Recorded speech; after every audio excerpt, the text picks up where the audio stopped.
നമസ്കാരം, പ്രവാസി മലയാളിയിലേക്ക് സ്വാഗതം. യുഎഇയിൽ വടക്കൻ എമിറേറ്റ്സുകളിലെ വിവിധ മേഖലകളിൽ ആലിപ്പഴ വർഷത്തോടെ ശക്തമായ മഴ ലഭിക്കുകയാണ്. ഇതേ തുടർന്ന് കനത്ത ജാഗ്രതാ നിർദ്ദേശം പുറപ്പെടുവിക്കുകയുണ്ടായി.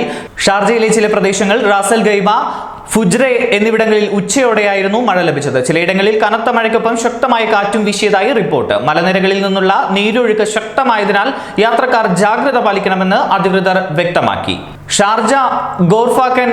ഷാർജയിലും സമീപ പ്രദേശങ്ങളിലുമായിരുന്നു മഴ. പലയിടങ്ങളിലും താഴ്ന്ന മേഖലകളിൽ വെള്ളം കയറി. ചില റോഡുകളിൽ വെള്ളക്കെട്ട് രൂപം കൊണ്ടു. ഒപ്പം രാവിലെ മുതൽ മൂടിക്കെട്ടിയ അന്തരീക്ഷമായിരുന്നു. കാറ്റുമുണ്ടായിരുന്നു. ശക്തമായി മഴ പെയ്ത മേഖലകളിൽ ഉച്ചയോടെ ഇരുട്ടുമൂടി.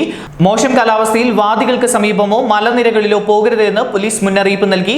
ദുബായിൽ ഇന്നലെ രാവിലെ മൂടിക്കെട്ടിയ അന്തരീക്ഷമായിരുന്നു എങ്കിലും പിന്നീട് തെളിഞ്ഞു. ചൂട് കുറഞ്ഞു. വടക്കൻ മേഖലകളിൽ ഇന്നും ഉച്ച കഴിഞ്ഞ് മഴയ്ക്ക് സാധ്യതയുണ്ട് എന്ന് principal meteorological data analyst Asif Shah അറിയിച്ചു.